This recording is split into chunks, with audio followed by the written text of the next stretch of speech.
Here we go.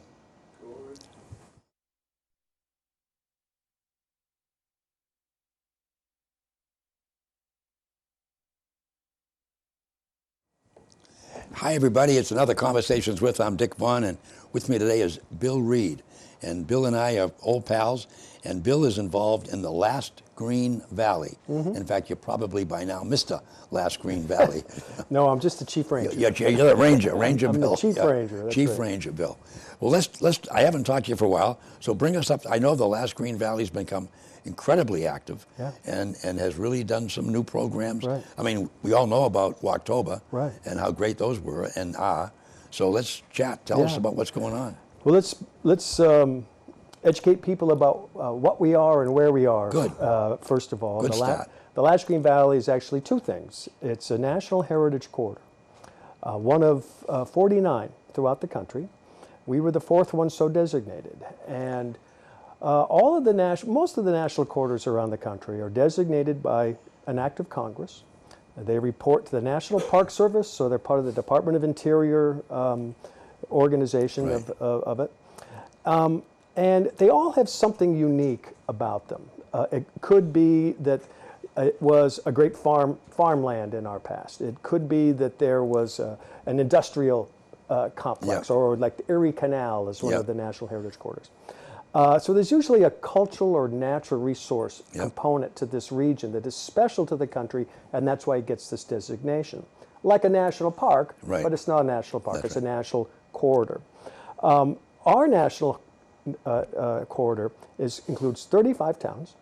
It's 1,000 square miles, 770-something thousand acres, and so it's a large area. Yeah. It's from our northeastern town is in North Oxford, and our northwestern town is Brimfield. So there's 9 Massachusetts towns. And it goes all the way down the Rhode Island border to Norwich, and it goes up Route 84 up to Union, Connecticut. So it's 26 Connecticut towns and 9 Massachusetts towns make up that entire landmass. Wow. The unifying factor of this landmass is that we're all within the Quinebaug River Valley and the Shetucket River Valley. That's what it originally was called, was the Quinebaug and Shetucket Rivers Valley National Heritage Corridor. So it's all within those river valleys, which are part of the Thames watershed, the Thames River watershed, which goes out to Long Island Sound from Norwich. However, that landmass is still 77% undeveloped land. And if you think along the I-95 corridor, it's part of that I-95 Yeah. corridor, from Boston to Washington, that is the great megalopolis. Includes New York, right, and all Philadelphia, that. Baltimore, all the way down. All developed Yeah. land. If you Yeah. look at a satellite picture Yeah. of the East Coast United States at night, Yeah. it's all lit up, and then there's this little black dot. So that's where we are. That's how we get our name as the Last Green Valley, because within that landmass, we truly are the Last Green Valley. However, the Last Green Valley National Heritage Corridor, the people that helped get this thing set up, they also established a nonprofit, a 501c3 nonprofit organization, to receive the funding from the National Park Service to do the work of celebrating the natural and cultural resources within this region. And at the same time allow us to raise private monies also, because we're a private nonprofit. So there's a team of 5 of us and countless volunteers. I coordinate the work of 30 plus volunteers that are volunteer rangers, Last Green Valley. And so the work that we do truly is to celebrate and to help to promote and protect the natural and cultural resources of the region. How do we do that? Now, you mentioned Walktober. Well, the best way to fall in love with where we live, or the best way to understand how to care about it, is to fall in love with it. And the best way to fall in love with it is to get out and do things. And we do that with a program called Walktober. Last year, there were close to 300 plus free walks, hikes, paddles, all led by volunteers during the month of October. Wow. We also promote a lot of events for that opportunity also. So community events happening in October. I mean, how many fall festivals and apple festivals and all that sort Right. of stuff. So we use Walktober as a way to promote that. And so we're very busy. That's like double what we used to do just a couple of years yeah. ago. And another thing that we do is called Spring Outdoors, which is now in its second year. It's sort of, we try to adopt, if you will, the shoulder seasons, Yeah. fall and spring. But spring outdoors is longer in that we go from the vernal equinox to the summer solstice. 3 months of, again, free walks and hikes and paddles and experiences, all volunteer-led. And so those are some of the activities that we do that really place us out in the Right. community. And so, yeah, we're pretty active, but it's important to know who we are, Right. because even though people say, oh, I've heard of Walktober, they kind of forget it's the Last Green Valley nonprofit. Right. That, Well, that's but doing I've those seen programs. in some of these weekly papers, Right. there's a little thing about what's going on in the Last Green Valley. Oh, we advertise Yeah. as much as possible, Yeah. and we believe the importance of the small local papers, Yeah. the free papers that Oh, come yeah, into the yeah. house. A little box ad, and it's always going to be, a little bit different. Here's what's going Yeah. on. For example, our new guide comes out every year. This one just came out. This is our Explore Guide. This year, what did I say? 245 pages. Yeah, something like that. This is a really important piece to get in your hands if you're looking for something to do in the region. That's the type of thing that Well, we will do I a think, quick advertisement on. a lot of times, and I laugh because you hear it all the time, especially in small communities. Right. There's nothing to do. Yeah. And so I always am amused at that. Right. Only from the standpoint that all you have to do is stop and think. Right. You don't have enough time to do all the things that you can do. I know, and I And try people to. don't think that. People just think there's nothing to do. Yeah, there is. There's lots to do. If you want to go to an amazing museum, a little gem museum, or a huge, well-known international museum, it's all right here in the Last Green Valley. If you want to hike some of the most beautiful bucolic locations in deep forest with no sound of cars or anything, it's right here in the Last Green Valley. If you want to paddle some of the most bucolic rivers, you don't have to go to Vermont or Maine or New Hampshire. We've got them right here in the Last Green Valley. You mentioned Vermont. I had a radio station up there for quite a few years. And One of the only states you haven't had a radio I know, station. I know. Anyway, so we went up there. When we're up there, the Appalachian Trail went right through Sherburne, which is now called Killington. Right through Killington. Right. And it was a great place. It was McGrath's Pub, of course. And behind the pub, and in fact, in the pub, there was this great big rock that they had built. It was right in the because it was on the side of a mountain. Right. And the Appalachian Trail went right around that and up behind it. And he used to be packed on weekends. He had rooms, and it was always a group of people who were going along the Appalachian Trail. Right. Well, Well, so we have it some is. You've got some great things here. We have some great trails. I mean, one in particular that is gaining a lot of attention in the last 10 years is called the Airline Trail, and it's an old rail bed. It's an old rail bed that at one point connected all the way from Boston to New York, and it was sort of the most direct route. Yeah. The tracks a long time ago were pulled up. The bed was still there, and so different communities came together to capture that opportunity. It goes right through the Last Green Valley, right through the Connecticut towns, and then connects into Douglas State Forest just beyond Thompson. And it is almost completely all interconnected now. Yeah. So there's only a couple of spots where you're not actually on the old rail bed. Yeah.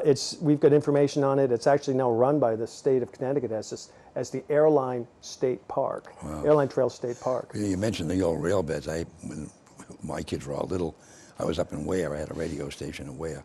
Where? And Ware. Where? Yeah. And when I bought the lot, it abutted the old railroad tracks that went from Gilbertville, actually, Hardwick and Gilbertville, all the way to Springfield. Of course, in the meantime, the rails were gone, and we had the bed. And nobody could build behind me because it was still, couldn't do anything with it. So we bought the land right up to it. And I made a little ramp, and in the winter, the kids would take the snowmobile, zip up on the old rail bed, and they could go for miles, all the way into Palmer. You could go for miles and miles, and it was perfect, Yeah, So those rail beds are great. They are, and it's very popular as a reuse, adapting an old infrastructure.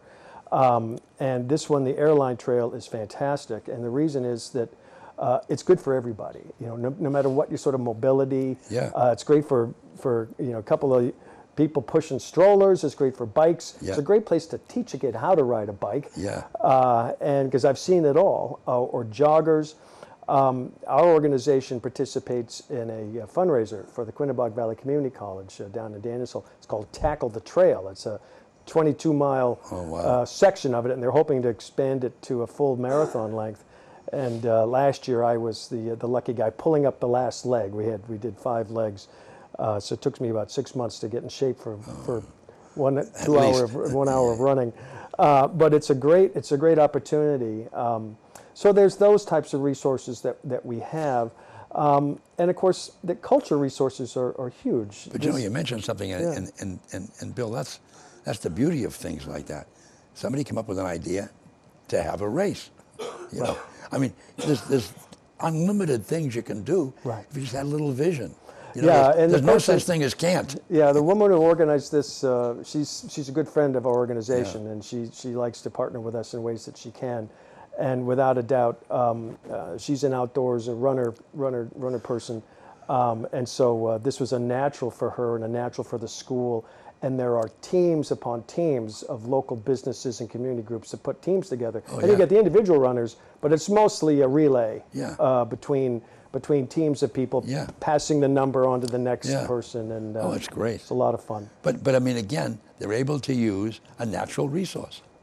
Yeah, and you know what? It was sitting right there. Yeah. Had to do a little bit of work with local communities to make sure that they were crossing, police at the crossing locations where you crossed a major road.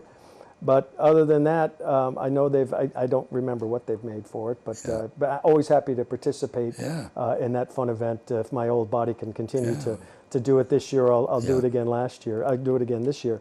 And so those are some of the resources that are in this region that do make it unique. And our organization, and in particular our website, thelastgreenvalley.org, is really the portal to discover what to do.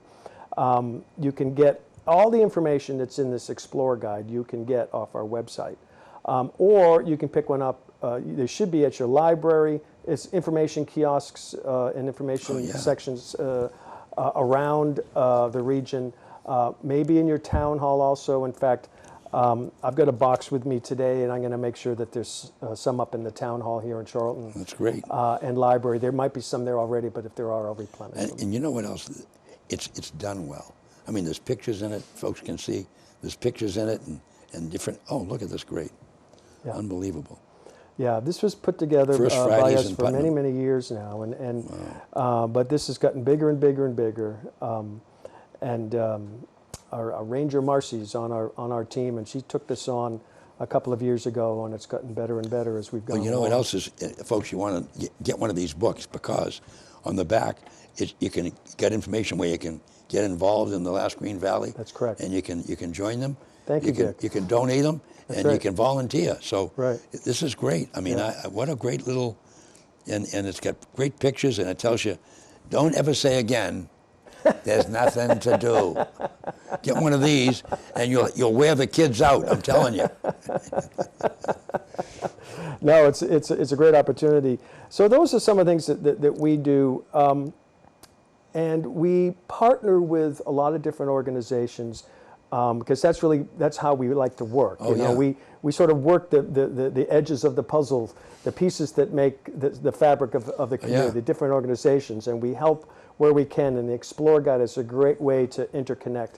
Other ways that we do that is within our region, there's some fantastic museums and some great small little historical societies.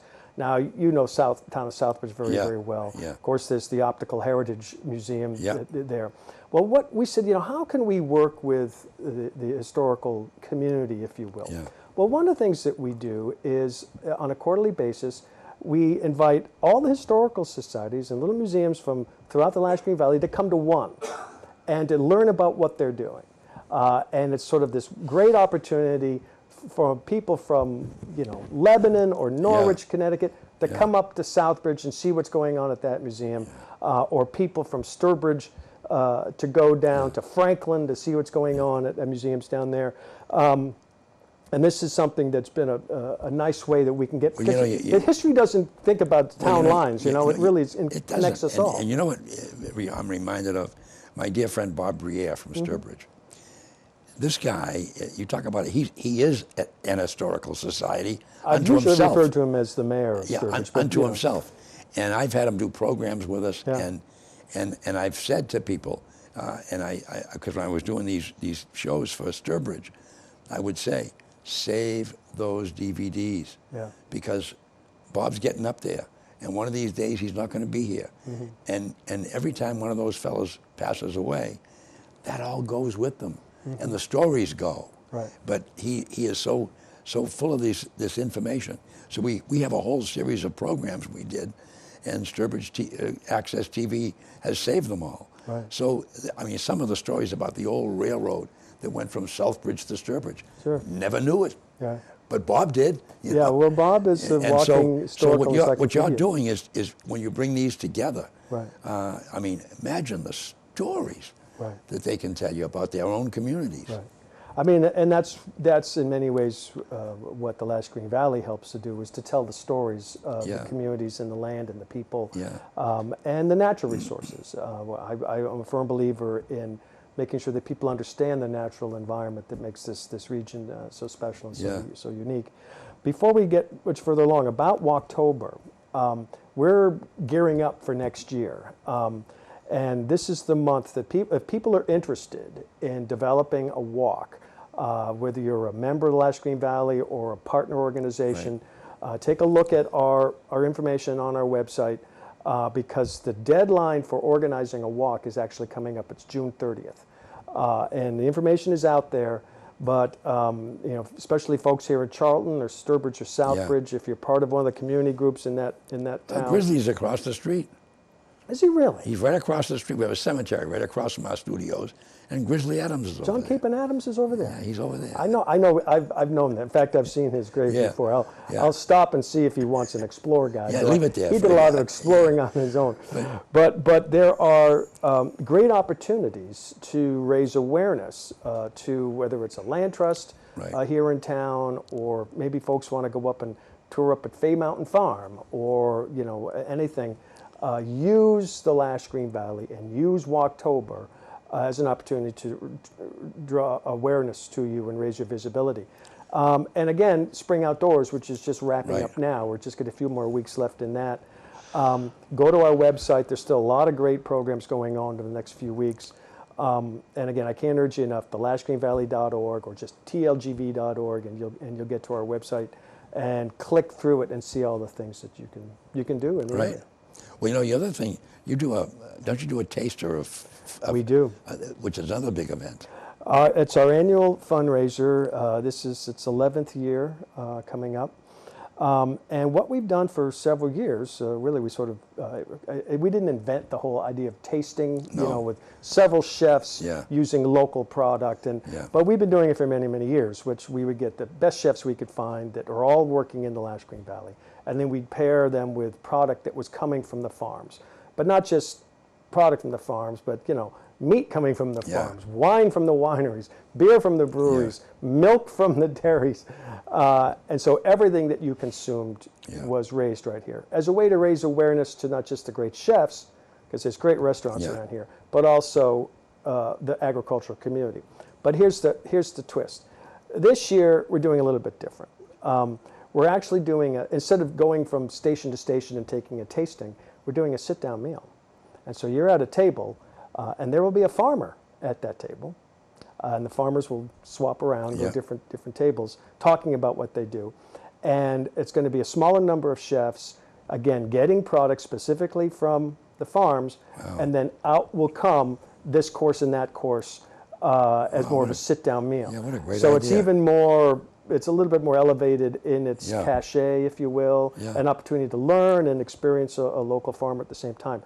It's going to be at the Public House, and it's on August 27th. Wow. And so you want to take a look at that.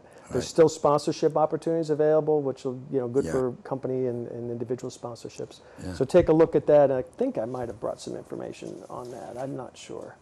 But that's great. It's a I great brought event. a lot of stuff with It's me a great on it. event, and people can really enjoy. Right, and you can find that information again on our website, Yeah. Taste of the Valley. You will have an amazing evening. with the best chefs. This year it's the Public House, a Yeah. lot of room over there. So Oh, yeah, it's a great place. Yeah. The other thing, of course, we in Charlton are enjoying the new Treehouse Brewery coming down from Munson. And as it happens, one of the three partners, I was at the hospital to visit his mom, who was one of my dear friends in Ware, when he was born. So I stopped the other day, and he happened to be back Monday. Did he remember you? Oh, he came up. He says, here's the legend, you know. Here's so, the legend. So anyway, so Dean took me on a tour. I had a tour of this. Breathtaking. Yeah. It is magnificent. And they started in a barn in Munson, the original package. And in the new building, they have recreated the barn Oh, nice. that they started in, their exact same measurements and so forth. right. And then they have a beautiful bar area, and then they have a retail place. But he was telling me that even today in Munson, they have 5,000 people a week Yeah. who come there, and they're only allowed 1 6-pack of beer because that's all they can brew Yeah, up there. and it's all done by Twitter. Yeah. I'm familiar with it. My sister-in-law and my wife have been known to wait in line specifically. Yeah. And it's a great spot. So I said to Dean, I said, well, if you're doing 5,000, he said, Dick, we can't even think we won't get at least 10,000 people a week. He said, the good news here, and he showed me they've already got the line in and the cans are all there, that they can buy a case if they want. We won't limit them to 1 6-pack Right. because our brewing capacity Right. is just quadrupled, you know. Yeah. But it's, you know, they'll be opening the 2nd of July. So there's another place people can go and just go on a brewery tour, you know. Yeah. We got one up in Rapscallion up in Yep. Sturbridge, and there's got to be a plethora of them in There's- Connecticut. They're all over. In fact, in the past, what we had done, and I'm not sure if they're going to do that this year with Taste of the Valley. The committee's going to organize it, but we have we've done voting. Which did you like the most? Oh, wow. And there's a little brewery down in Danielson called Black Pond Brewery. Started from a couple of kids from Woodstock, and Black Yeah. Pond is one of the ponds in Woodstock, and they've won that. It's a Wow. small little microbrew, and you know it's just again it's supporting local. Oh, yeah. It's supporting the young entrepreneurs Yeah. and not so young entrepreneurs, those who are using the farming or the venting and Yeah. the brewing community. It's folks right here. Why? And it's quality, fresh product, and that's Yeah. what you want. But I mean, the whole concept of I've always been intrigued is, Bill and I have done programs many times, and I've always been intrigued because the whole concept of the Last Green Valley, it isn't just one thing. Right. It's a multitude. I mean, from the walks to the promoting local companies, local farms, and so forth. And I know at the Woodstock Fair, for instance, We're they there. do a ton of things with local. Yeah, we've been there every Yeah. year for many years. Yeah. Yeah, if you go again, I urge folks that are not familiar with us to check out our website. The Last Green Valley as an organization, we do a lot, and we help when it comes to land preservation. So we're involved with land trusts. There's a new initiative that we're going to be moving forward coming up in the next couple of months. It's a 5-year initiative using Natural Resources Conservation Service funds to work directly with forest landowners on management plans and preservation plans. So that's not tourism promotion. That's something very different. Yeah. We like to promote local farms in a variety of different ways, and certainly Taste of the Valley is one of them. But there's yeah. other types of very more deeply rooted types of educational programs and working with communities on areas to preserve that we're involved with. But there are times when we find something that it's not just something we can partner with, but we really feel that we need to take the lead on. And the way that really came forward for us in the Last Green Valley region is when we looked at water. You know, the Thames River watershed, the Thames Basin watershed, doesn't have a specific watershed association. There's subgroups. There's French River Connection for the French River. There's the Willimantic River Alliance. There is a Thames River Basin Partnership made up of primarily professionals in the Yep. field looking at multiple types of issues related to the water quality and the like. And we did a program back in 2009 called Source to Sea, where we paddled the entire watershed all the way to Long Island Sound. Wow. Every river, hundreds of people all involved in it as an educational tool to teach people about water quality, to get people involved in volunteering to help monitor the water quality in Yeah. our lakes and ponds and rivers and streams. So we do that, feeding that data back to the states to help them understand. But one of the other things we realized is that the rivers were underutilized when it came to people understanding what there was for paddling opportunities. You could get the Appalachian Mountain Guide Yeah. to southern New England and find information on the rivers. And so what we've done since then is we have created this paddle guide for the Quinebaug and the Willimantic and the Shetucket rivers, which are really sort of your larger main rivers. Each of those rivers we work to get designated as a national recreational trail by the Department of Interior. Some of the only ones so designated east of the river, and certainly some of the only ones in New England. And so they all carry this little NRT logo. We have a new paddle guide available now for a whopping $3, or you can download it from our website. Every public legal launch and landing location on those three rivers is listed in here. And at every one of those locations, you will find an information kiosk with specific information about paddling that section of the Quinebaug or Willimantic or Shetucket that we help put up. It's sometimes working with scouts, sometimes working with our local carpentry students at Ellis Tech High School in Danielson, built like 15 of them. And so if you're interested in paddling some absolutely phenomenal locations, then this is something Need to the get your paddle hands- guide, that's right. Now, I would be remiss in not also mentioning that the first stretch of the National Recreational Trail, ever so designated east of the Mississippi, was the first stretch of the Quinebaug River from Holland to East Brimfield, and was done by our own good friend, now Park Ranger retired, Tom Chamberlain from Sturbridge. Oh, wow. He got that designated years ago. And when we did the Source to Sea in 2009, Tom came out and the head of the New England Corps of Engineers, Army man, I can't remember if it was a colonel or whatever, he came out and we cut new ribbon, we rededicated that stretch. Wow. So paddling recreation is something that we looked at and we said, we could really plant our flag in water, if you will, and say, this is something where we will direct our resources to, instead of being more of a partner. I don't know if that makes sense. A little bit how we operate. Yeah, I mean, and because, a lot of folks still remember, you talk about the rivers and the water, when we had the storm of 1955. That's right. And Southbridge was underwater. Southbridge was underwater. That was the year I was born. Yeah. And though I've held no responsibility for the flood of '55, I was only, I think, 2 months old at the time. I still have, my good friend Dick Whitney has the museum in Southbridge. Yeah. Way back, somebody recorded on the old radio station. Yeah. And the water was coming up into the studios. And somebody recorded all of that.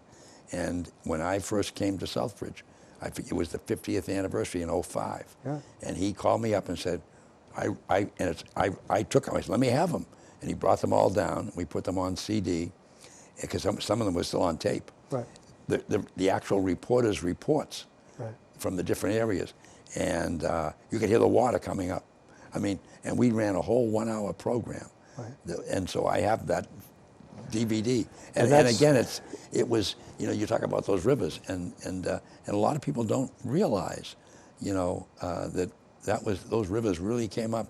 Well, there are several Corps of Engineer project property areas in the 35 towns of the Last Green Valley. Certainly East Brimfield on the Quinebaug, Westville on the Quinebaug, and West Thompson Lake on the Quinebaug are all controlling the Quinebaug River. And you've got Buffinville and Hodges Village up in Oxford and the Charlton area, and then over in Mansfield, you've got everybody in Charlton knows Hollow. Buffinville. Everybody, that's and so that's to prevent that happening again. Yeah. But certainly those are phenomenal recreational areas. Corps of Engineers has one job, and that is flood control. Doesn't happen very often that they have to really activate that process. And so it is a phenomenal natural resource opportunity for you to go and enjoy when they're not doing flood control, and they throw out their arms and welcome you to go and enjoy it. Well, folks, we're running out of time, but we had a great time, and I'm going to have Bill come back because it's just so entertaining and so interesting to know all the things that you can do. Right, And, right here. and the last Green Valley, and with Chief Ranger Bill Reed, is certainly, can tell you all about it. So get the book. Here it is. And thanks again for viewing. And another great Conversations With, and I hope you enjoyed it. Thank you, Dick.